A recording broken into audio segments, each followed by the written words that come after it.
পশ্চিমবঙ্গের লক্ষ লক্ষ সরকারি কর্মচারীর ভবিষ্যৎ কি বদলে যেতে চলেছে? সুপ্রিম কোর্টে আবারও উঠল বকেয়া ডিএ মামলার শুনানি। রাজ্য সরকারের রিপোর্টে একাধিক অসঙ্গতি তুলে ধরলেন মামলাকারীদের আইনজীবী। আগামী 6 মে হতে পারে এই মামলার সবচেয়ে গুরুত্বপূর্ণ দিন। তাহলে সত্যিই কি মিলবে বকেয়া ডিএ, নাকি আরও দীর্ঘ হবে অপেক্ষা?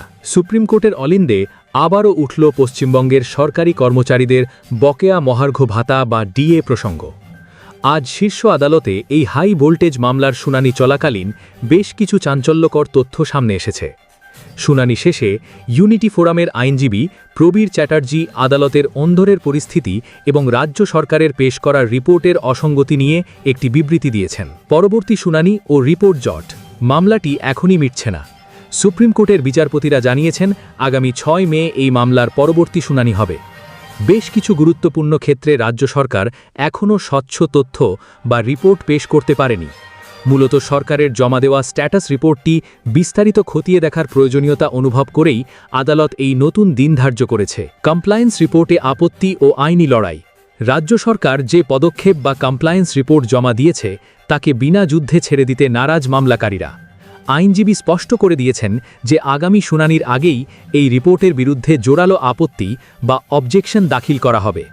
পরিসংখ্যান বলছে 2026 সালের ফেব্রুয়ারি মাসে শীর্ষ আদালত নির্দেশ দিয়েছিল যে 2008 থেকে 2019 সাল পর্যন্ত বকেয়া ডিএর 25% মিটিয়ে দিতে হবে। এই প্রক্রিয়া তদারকি করার জন্য প্রাক্তন বিচারপতি ইন্দু মালহোত্রার নেতৃত্বে একটি কমিটিও গড়া হয়। সেই নির্দেশের ভিত্তিতেই রাজ্য সরকার আজ তাদের রিপোর্ট জমা দিয়েছিল। 54% ফারাক, এআইসিপিআই সূচকের দাবি। মামলাকারীদের আইনি লড়াইয়ের মূল স্তম্ভ হল all India consumer price index বা এআইসিপিআই। তাদের দাবিগুলি হল ডিএ নির্ধারণ করতে হবে 1956 এবং 1982 সালের বেস ইয়ার বা ভিত্তি বছর ধরে। আদালতে আইনজীবীরা সওয়াল করেন যে বর্তমানে রাজ্য সরকারি কর্মচারীদের প্রাপ্য টাকা অত্যন্ত নগণ্য। হিসাব বলছে যেখানে কেন্দ্রীয় সরকারি কর্মচারীরা 58% হারে ডিএ পাচ্ছেন, সেখানে বাংলার কর্মচারীরা থমকে আছেন মাত্র 22%। যদিও 4% মহার্ঘ ভাতার বিজ্ঞপ্তি এখনও প্রকাশিত হয়নি। আদালতের পর্যবেক্ষণ ও বাস্তবের সংঘাত।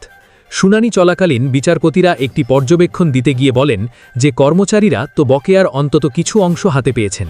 তবে এই মন্তব্যের সাথে সাথেই ভিন্ন মত পোষণ করেন আইনজীবী।